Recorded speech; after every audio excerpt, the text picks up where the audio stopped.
Para a primeira colheita. Para a primeira colheita? E quanto aos preparativos? Eu quero que acerteis com a senhora baronesa de Piraí.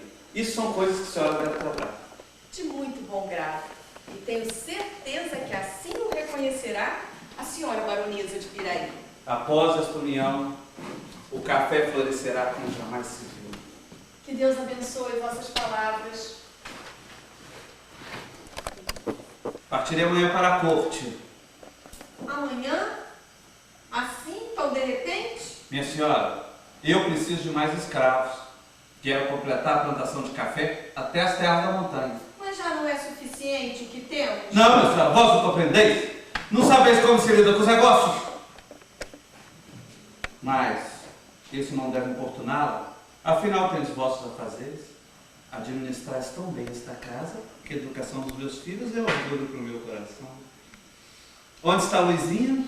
Em sua alcova, senhor. E quanto aos preparativos do jantar? Teremos a visita dos barões de Piraí. Tá aí na modista. Se queres que me apresente bem. Estão indo muito bem. Rosa preparou suas maravilhosas compotas. Nossos frutos esse ano estão primorosos. Mas que maravilha! Mas, senhor, a que virão os convidados? Virão para conhecer a nossa história. Mas que orgulho! Nobres da corte virão para conhecer a nossa história? É, a Ponte Alta está mesmo nas rodas sociais. O café perfuma a nossa história. De certo. Mas, senhor, com vossa licença, devo ir à cozinha ver o andamento do jantar. Quero verificar tudo pessoalmente. Rosa, venha comigo.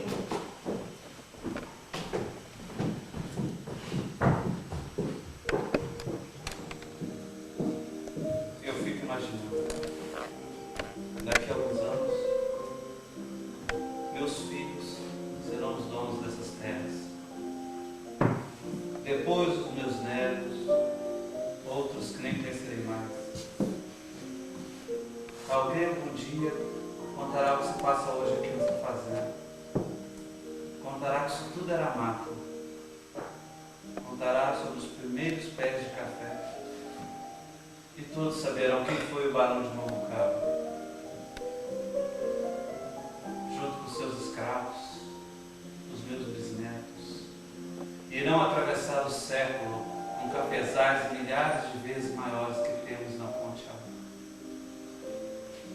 Mas isso será daqui a muitos anos. Daqui a muitos anos.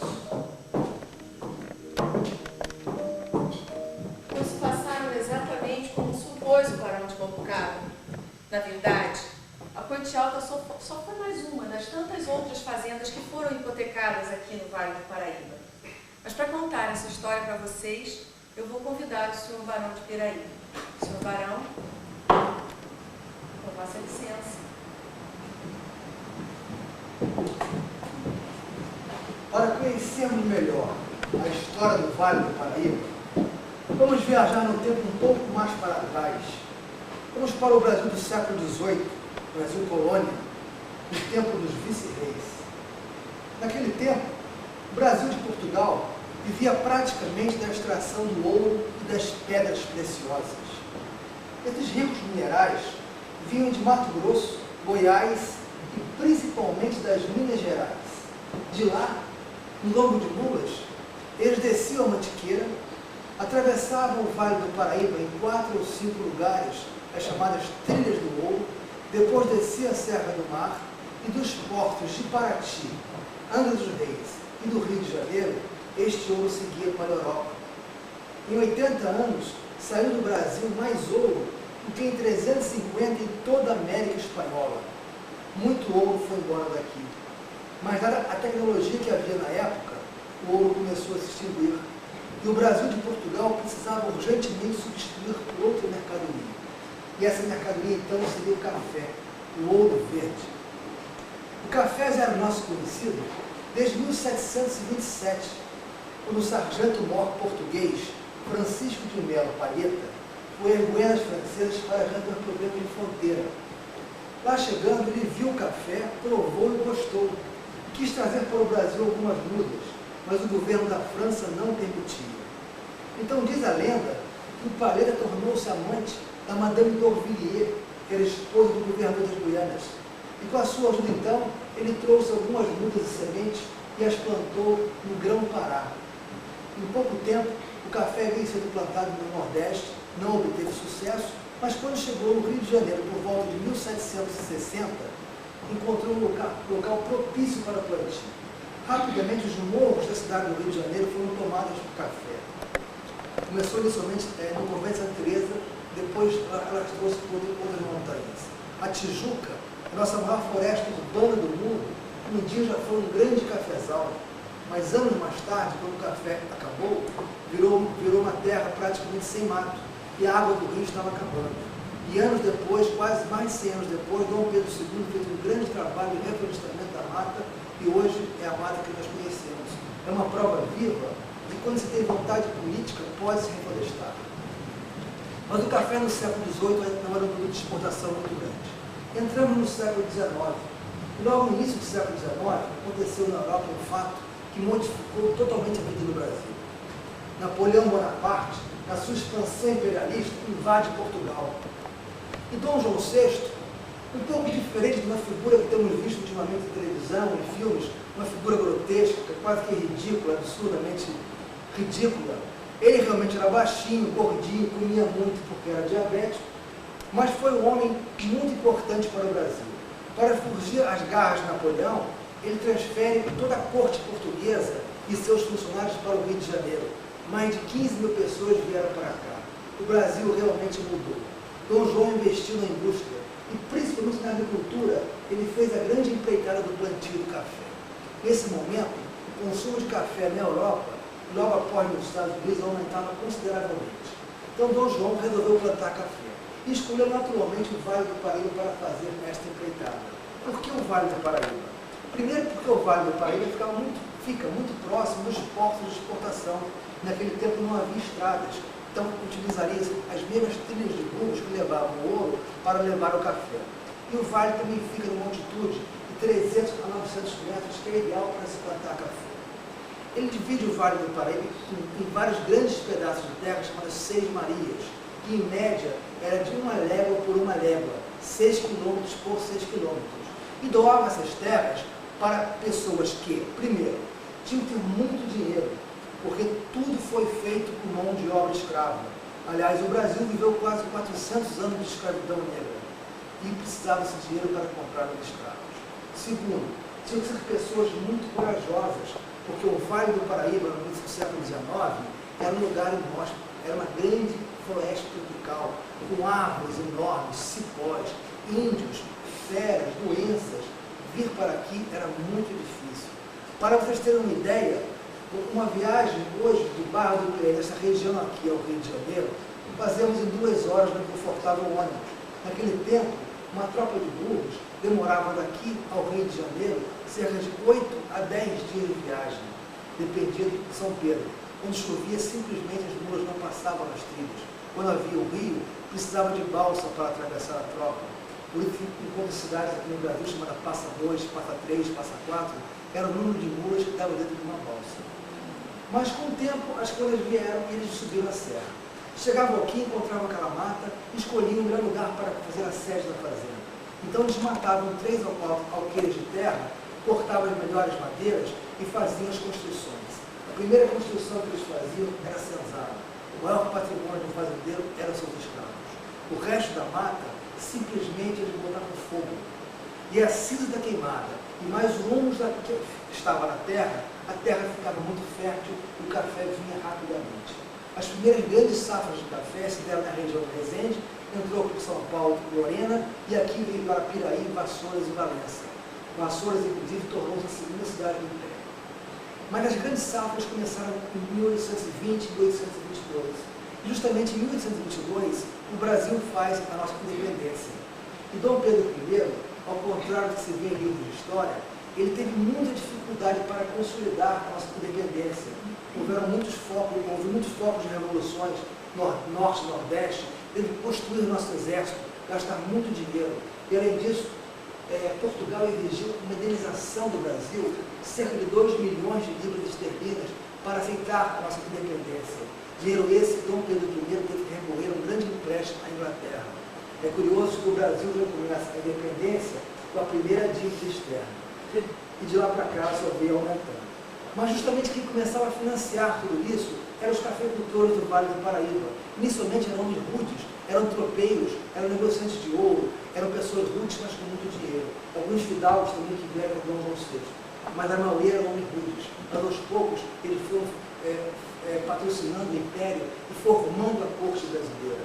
Os barões de café, título esse que eles conseguiram através de trocas de interesse com o império, muitas vezes comprados pelo imperador, eles formaram a corte brasileira e sustentaram o império por quase 60 anos. Tudo acontecia no Vale do Paraíba. Chamava-se naquele tempo que o Brasil é o Vale. E era mesmo. Tudo acontecia aqui. Os anos foram se passando. 1830, 1840, cada vez mais café, cada vez mais ostentação, as casas maravilhosas, vivia nababescamente aqui no Vale do Paraíba. Os filhos dos barões iam para a Europa estudar, voltavam mais aristocráticos do que nunca. Traziam da França a moda, as roupas, as joias, o mobiliário, tudo era francês. Mas o dinheiro era inglês, porque a Inglaterra dominava o mundo do século XIX. As casas comerciais de café quase todas eram inglesas. Mas, em 1850, quando os barões estavam no auge do poder, veio o primeiro revés da história para eles, que foi a Lei Eusébio de Queiroz, a lei que proibiu o tráfico de negros. Essa lei foi praticamente uma imposição feita pela Inglaterra. A Inglaterra, desde o início do século XIX, já vinha pressionando o Brasil e todos os países coloniais para acabar com a escravidão. E com Dom João VI, Dom Pedro I, todos foram muito pressionados, mas Dom Pedro II não resistiu e assinou essa lei. A Inglaterra, que havia sido até o início do século XIX a maior traficante de escravos do mundo, agora havia ficado igualzinha. Mas não, a Inglaterra liderava a Revolução Industrial, a Inglaterra precisava vender mercadoria. E os barões, todo o capital que eles conseguiam juntar, eles compravam novos escravos, era muito dinheiro. A Inglaterra queria que eles desviassem esse capital para comprar maquinários ingleses e manufaturas inglesas. Vários fatores existiam. E outro fator também muito importante é que a escravidão estava despovoando e desestruturando as tribos africanas. Em Inglaterra, mais de 15 milhões de escravos vieram para a América. Em Inglaterra via na África um grande mercado consumidor. A pressão foi grande e a lei veio. Depois da Lei Eusébio de Queiroz, os escravos não entravam no Brasil a não ser por contrabando. E o preço deles aumentou, duplicou, triplicou. Os barões tinham dificuldade de comprar novos escravos. E, além disso, as terras do vale estavam ficando desgastadas, porque a maneira que eles plantavam desgastava a terra rapidamente. Uma produção de café, uma fazenda de café, durava no máximo 15 a 18 anos. Depois disso, as terras ficavam devolutas, mas simplesmente os barões iam desmatando e plantando novos cafezais. Era normal um grande barão, ter 8, 10 fazendas, 3 ou 4 improdutivas e as novas fazendas que eles iam desmatando. Com isso, as fazendas foram andando, entraram no Vale do Paraíba Paulista e finalmente subiram a Mantiqueira e atingiram a região de Campinas, Jundiaí, Ribeirão Preto, que é o chamado Oeste Paulista. Quando o café chega em São Paulo, no Alto São Paulo, a história do Brasil muda, porque lá eram terras roxas, terras planas, terras mais mecanizadas. O fazendeiro paulista começou a trabalhar com mão de obra de imigração, inicialmente italiana. Não que os imigrantes não quisessem vir para o Vale do Paraíba, mas as terras do Vale não produziam mais como outrora. O tempo também estava mudando. O Brasil já era o último país do mundo a ter escravidão. As leis começaram a aparecer. A sociedade urbana, principalmente, exigia que essa lei acontecesse. A primeira lei foi a lei do ventre livre, que libertava os escravos nascidos a partir daquela data, 1871. 14 anos depois veio a lei do sexagenário. Os escravos de uma idade avançada paravam de trabalhar. Mas ambas eram chamadas leis para inglês ver, leis que na prática nunca funcionaram. Para vocês terem uma ideia, a lei do ventre livre dizia o seguinte: o escravo nascia livre, porém ele ficava sob a tutela do fazendeiro até aos 8 anos de idade. Aos 8 anos, o fazendeiro tinha opção: ou entregava para ser criado pelo governo o menino e receber uma indenização por cada engenho de 600 mil réis. O escravo custava mais ou menos 2 mil réis. Ou ficar com o garoto até os 21 anos trabalhando em sua fazenda a fim de ser ressarcido do investimento que havia feito nele até os 8 anos. Então, na prática, praticamente nenhum menino foi libertado. Em Vassouras fizemos uma pesquisa de 9.400 meninos nascidos na dessa data, só 14 foram libertados. E a outra coisa, sexagenário era outra grande piada, porque o escravo, numa fazenda, depois que ele começava a trabalhar, o tempo de vida dele útil, médio, era de 15 anos. Então, poucos chegavam à idade avançada. Os que chegavam já eram uma boca mais para o fazendeiro alimentar. Então, para ele, é tão favor que ele fosse embora da fazenda. Inclusive, alguns deputados, já como ideias republicanas, fizeram leis punindo os fazendeiros que deixavam seus velhos escravos virarem mendigos, porque na maioria viravam mendigos mesmo. Mas essas leis simplesmente adiavam o inevitável. O inevitável aconteceu. Em 1888, a princesa regente Isabel, filha de Dom Pedro I, que estava na Itália muito doente, também era diabética como seu avô, ela se vê obrigada a assinar a Lei Áurea, libertando ainda 750 mil negros. Foi uma lei demorada, uma lei que demorou a sair, mas uma lei mal preparada, e o negro não foi preparado novamente para assumir um papel na sociedade, ele não foi profissionalizado, e até hoje temos resquícios de uma lei mal feita há mais de 100 anos atrás com o negro na sociedade brasileira. Mas os escravos, os fazendeiros de café, sem os seus escravos, que nem ressarcidos pelo governo eles foram, perderam os seus escravos realmente, e com as terras do vale completamente desgastadas, praticamente todos os barões de café do Vale do Paraíba foram à falência e hipotecaram suas fazendas. O Império Brasileiro, que tinha os barões de café o seu maior alicerce, um ano depois da abolição, o Império cai e vem a República Brasileira. Com a República, então, eu passo a palavra para a Baronesa Mambucaba, que vai inserir a história desta fazenda no contexto. Com a República tudo mudou. O Vale do Paraíba, que dava café, passou a dar leite. Esse corredor de fazendas históricas que formam o Vale do Paraíba, praticamente todas foram a leilão. Isso porque os descendentes dos barões não conseguiram resgatar essas hipotecas. Para vocês terem uma ideia do volume de fazendas que estavam à disposição, um leilão promovido pelo Banco do Brasil na virada do século, um senhor chamado João Leopoldo Modesto Leal, conhecido como Conde Modesto Leal, ele arremata em apenas um único lote 30 dessas fazendas. Esse senhor tem uma história bastante curiosa. Ele era praticamente analfabeto. Fez fortuna negociando sucatas de navios da Guerra do Paraguai e tornou-se um dos maiores empreendedores do mercado imobiliário do Rio de Janeiro. Por isso comprava tantas fazendas, para poder negociá-las. Mas essa aqui, curiosamente, fica nas mãos dele até 1936, quando então sua neta Isa Leal casa-se.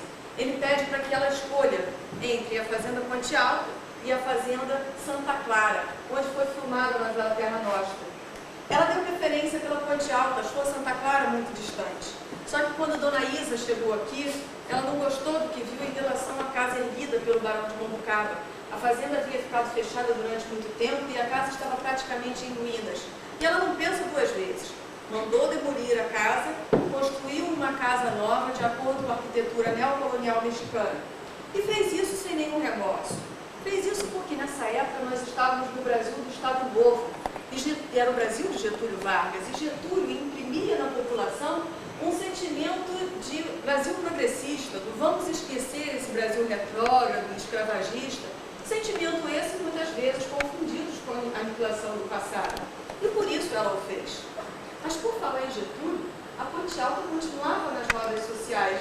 Isso porque Getúlio era amigo pessoal de Dona Isa. Para vocês terem uma ideia do grau de afinidade, Dona Isa já havia se casado, mas queria casar-se novamente.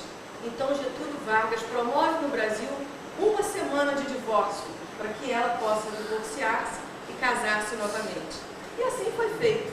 Essa fazenda era toda adaptada para recebê-lo. Havia campo de aviação, hasteava-se bandeira, cantava-se hino, enfim. Esse cômodo que vocês estão, ele é bastante curioso, porque apesar de Dona Isa ter demolido a casa original, ela preservou o que hoje em dia é uma raridade, que é exatamente a senzala e o engenho. Esse quadrilátero funcional que ela preservou, nesse cômodo que vocês estão, ela transformou. Antes era uma tulha, local onde se guardava a sacaria do café, mas depois ela transforma num cinema. Se vocês observarem, no rodapé ainda temos as gregas desse cinema. O nosso cenário é limitado por essa linha azul que determinava a antiga tela do cinema. E lá atrás, onde fica a nossa equipe técnica de som, vocês podem observar o camarote frequentado por Getúlio Vargas e ainda na parede os buraquinhos, separando a sala de projeção do espaço cinematográfico em si. Curiosamente, esse espaço todo foi preservado. Eu digo curiosamente em relação a senzala, porque durante o século XX, o que caracterizou o Vale do Paraíba foi a economia do gado leiteiro. E eram exatamente as senzalas as primeiras construções demolidas para que fossem construídas estábulos, enfim, locais onde se colocava o gado. Mas o tempo foi passando. Em 1960, a situação do vale já era diferente. Essas fazendas já estavam novamente à disposição. Isso porque a economia do gado leiteiro já estava sofrendo a sua franca derrocada. Aliás, deixa eu até lembrar para vocês que antes disso, o Vale do Paraíba foi uma bacia leiteira tão importante, era o motivo pelo qual, inclusive, Getúlio Vargas frequentava tanto essa sala cinematográfica, porque para ele era muito importante ter um ponto de apoio aqui no Sul Fluminense, no Vale do Paraíba. Enfim, mas em 1960 o panorama já era diferente. O gado leiteiro já começava a sofrer as crises de uma economia. O que acontece então, nessa época, nós já estávamos no final da gestão de Juscelino Kubitschek.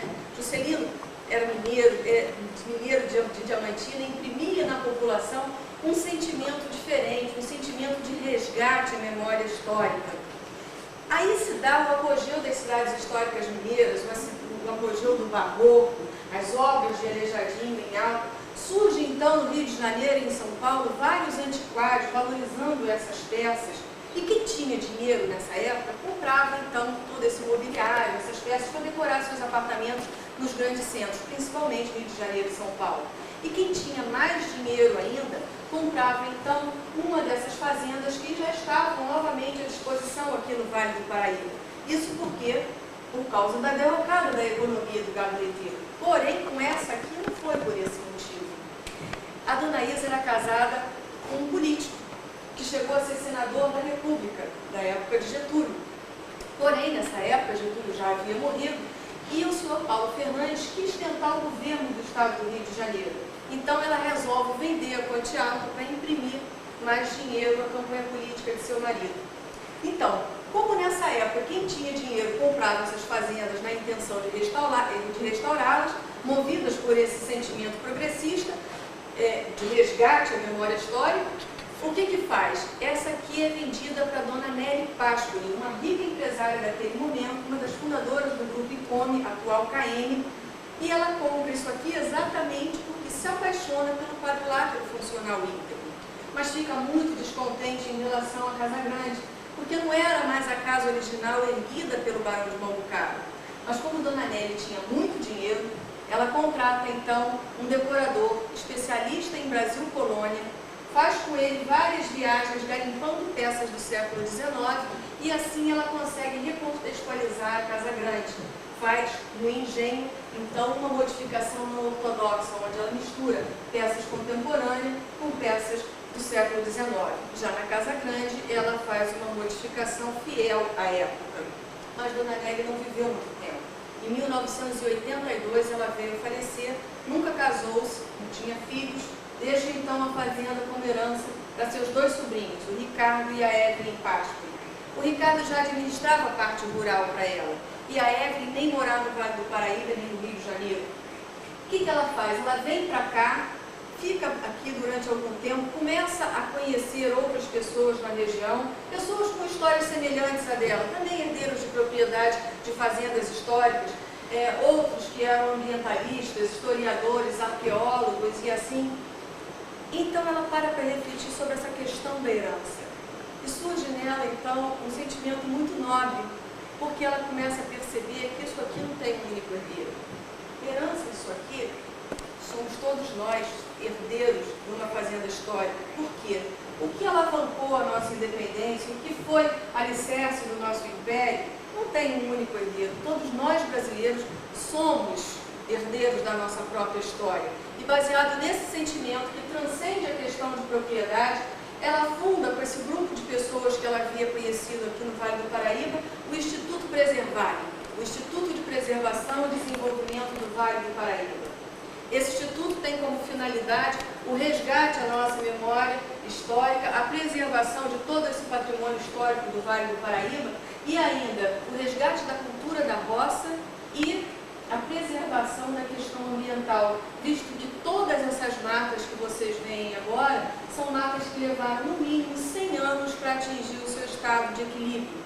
Matas secundárias ou terciárias e que têm uma biodiversidade infinitamente inferior à original.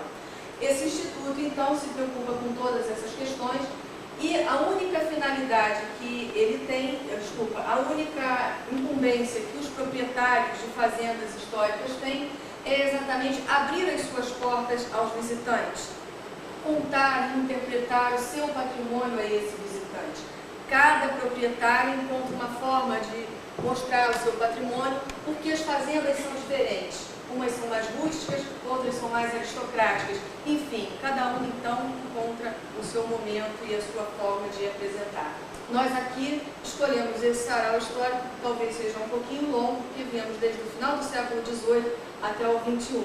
Mas agora, com vossa licença, eu vou retornar ao século XIX para darmos continuidade a ele. Com vossa licença. Senhor Barão, senhora baronesa, sejam bem-vindos.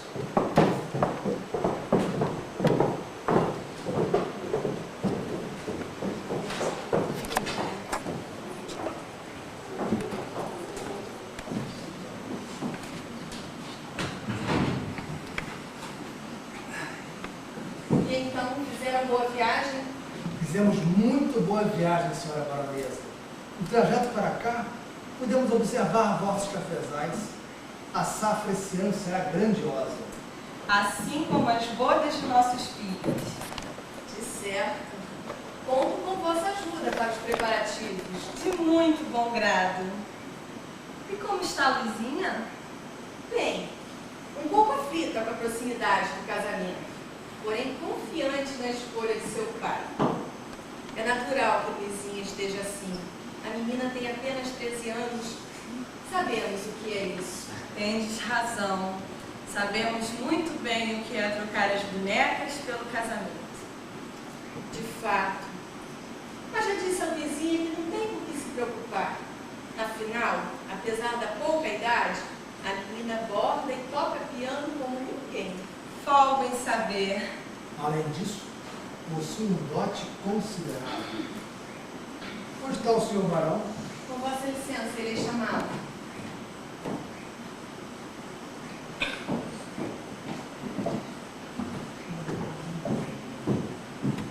Senhor barão? Foi, minha senhora. Senhor, os convidados já chegaram. Mas que maravilha. Senhor, estou particularmente feliz hoje, porque agora eu sei que a nossa história não vai desaparecer. Sejam muito bem-vindos. Espero que estejam gostando da fazenda. Senhores barões, convido os barões de Piraí para dançarmos o minueto.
agora nós vamos dançar uma polca. Senhor maestro.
Bem, antes de darmos continuidade, eu gostaria de falar um pouquinho a respeito do nosso grupo. Nosso grupo originalmente é formado com a presença da proprietária, a Evelyn Pascoli. Foi ela a mentora de todo esse sarau e, inclusive, do incentivo ao turismo cultural na região. Ela fez a pesquisa histórica desse sarau junto com o Paulo Lamedo, Barão de Piraí. A baronesa de Piraí é a Lilian. O roteiro é de responsabilidade do Roberto Freitas, nosso barão de Moncada. E as coreografias é de responsabilidade da Tica, nossa baronesa de Moncada.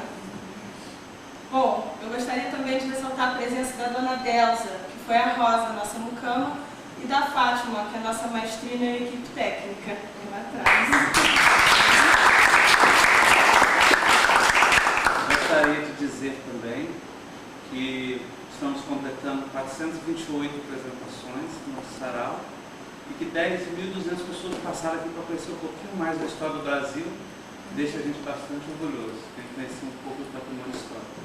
Bom, então para dar continuidade ao baile, eu vou chamar todos para dançarmos a valsa.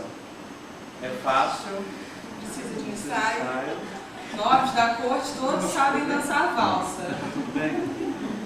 Então dá para dançar a valsa? Valsa é fácil. Estamos amparados por uma orquestra ali com 150 músicos. Vocês não estão vendo que eles estão ali no fosso, tá? Então vamos então à valsa, senhor maestro.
quiser tirar fotos de barões e baronesas por um dia, tá bom? A gente presta o cenário. Pode tirar foto com a gente, que fica legal. Vamos.